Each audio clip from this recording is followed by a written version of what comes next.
আচ্ছা, বাচ্চার নাম ইকরা। ইকরা। জন্ম তারিখ বলেন।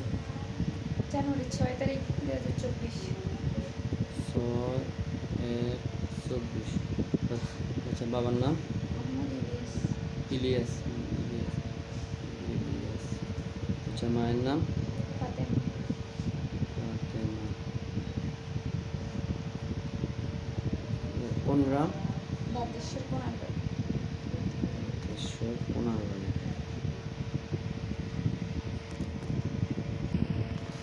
আচ্ছা, বলেন বাচ্চার কী সমস্যা বলেন। অ্যালার্জি, জ্বর, আমি যে কোনো কিছু খাওয়াই শুধু অফ করে, খালি মুখে হ্যাঁ শুধু অফ করে। আর এখন আপাতত জ্বর আছে আর অ্যালার্জি আছে পুরো শরীরে। দেখি দেখান একটু এদিকে আসুন। আর এই যে পায়েদি এগুলো কবে থেকে এগুলো? এগুলো যে 4-5 দিন হয়ে গেছে। 4-5 দিন।